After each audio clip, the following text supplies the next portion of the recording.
ये आपके वजूद की लड़ाई है और यहां मैं लड़ूंगा और फील्ड में आप लड़ेंगे और आपके साथ मैं भी लड़ूंगा, कंधे से कंधा मिला के। हम लोग उत्तर प्रदेश में विधानसभा चुनाव लड़ने के लिए जा रहे हैं। ये चुनाव बहुत महत्वपूर्ण है। तो हमारी पहला संकल्प है, ये एफिडेविट है जो हम कहेंगे उसको करके दिखाएंगे, कि सभी के लिए फ्री शिक्षा और सभी के लिए फ्री इलाज, सभी टेस्ट फ्री, चाहे प्रोफेशनल एजुकेशन हो, चाहे एकेडमिक एजुकेशन हो, चाहे टेक्निकल एजुकेशन हो। पैसे की कमी के कारण किसी नौजवान के सपने टूट ना जाएं, इसलिए सभी के लिए मुफ्त शिक्षा। और पैसे की कमी के कारण किसी का अपना उनसे दूर ना चला जाए, बेहतर इलाज ना मिलने के कारण, इसलिए सबके लिए फ्री इलाज और फ्री टेस्ट।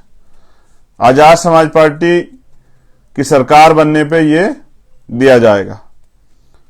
दूसरा, सभी प्रकार के कृषि ऋण जो है वो माफ किए जाएंगे। खाद और बीज सभी किसानों को फ्री दी जाएगी। कृषि में उपयोग होने वाले उपकरणों की खरीद पर 30% सब्सिडी। हर गांव नया पंचायत में कृषि मंडियां बनेगी। सरकार बनने के 30 दिनों के भीतर यह राज्य छुट्टा पशु मुक्त होगा। पशु बाजार को बढ़ावा देकर, यानी एक बाजार से दूसरे बाजार या स्थान या एक राज्य से दूसरे राज्य तक ले जाने की कोई पाबंदी नहीं रहेगी। ये किसानों के लिए है, किसानों की बुनियादी समस्याओं को और उनकी आय दोगुनी करने के लिए। वैसी आय नहीं जैसे प्राइम मिनिस्टर ने फर्जी आय की बात की थी।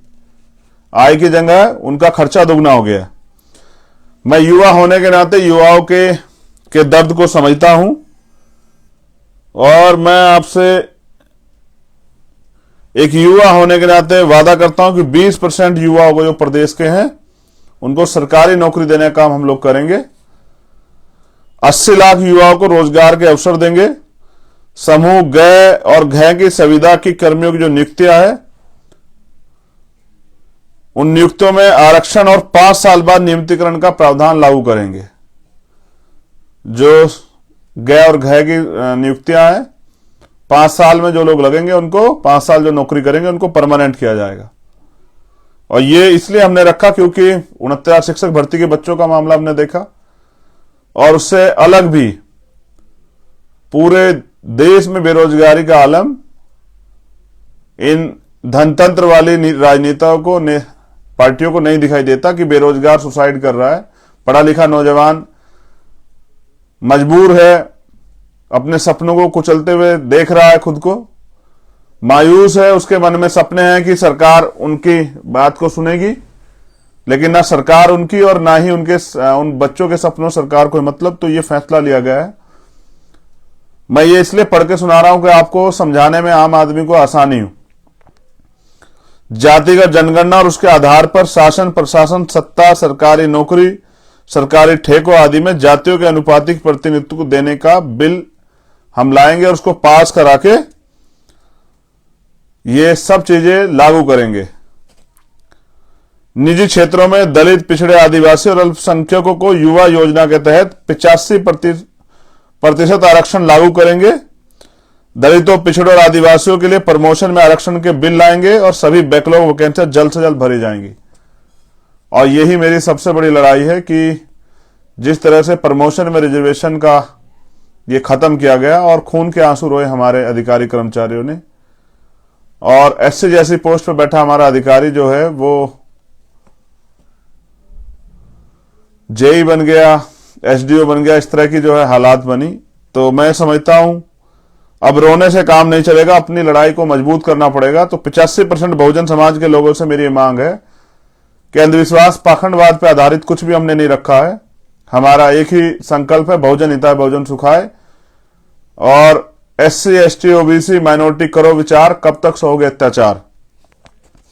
एक योजना है हमारी बेटी योजना के तहत 18 से 25 वर्ष की जो महिलाएं हैं, चाहे वो दलित समाज की हो, पिछड़े समाज की, आदिवासी और चाहे वो अल्पसंख्यक वर्ग की बेटियां हो, उनको पढ़ने के लिए सालाना 18,000 रुपए दिए जाएंगे। एक योजना हमारी आएगी बहन योजना, उसके द्वारा 26 से लेकर 50 वर्ष की बहनों को सालाना 6 गैस सिलेंडर मुफ्त तथा 12,000 रुपए दिए जाएंगे।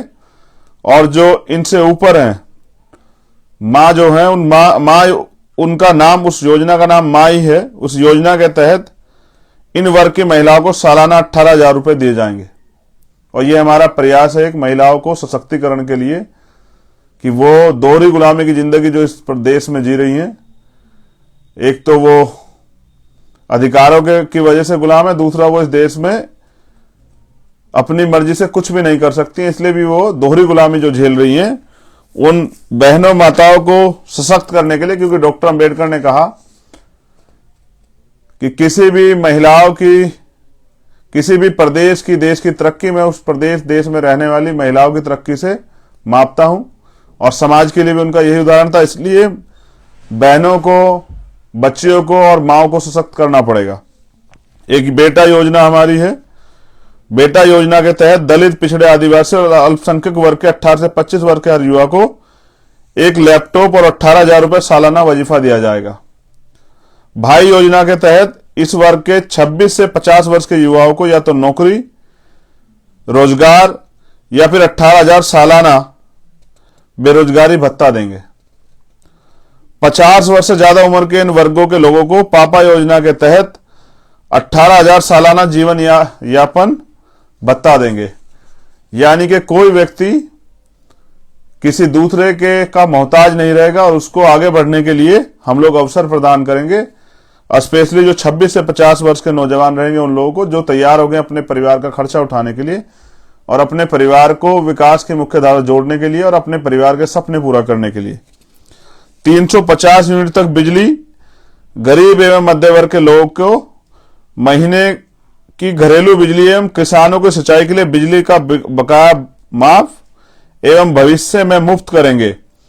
इन वर्गों के लोगों के ऊपर बिजली और पानी का सभी बकाया बिलों को पहले ही कैबिनेट मीटिंग में हम माफ कर देंगे। ये हमारा फैसला है कि घरेलू बिजली 350 यूनिट हम लोग फ्री देंगे और किसानों के लिए जो बिजली का बकाया उसको हम लोग माफ करेंगे और भविष्य में किसानों को आय दुगनी हो उनकी, इसलिए उनके लिए बिजली जो है हम लोग सिंचाई के लिए मुफ्त करेंगे। It's great to see you here. Thank you for watching our work. If you haven't subscribed yet, don't forget to click the bell icon and subscribe to Mojo Story and support independent, robust journalism.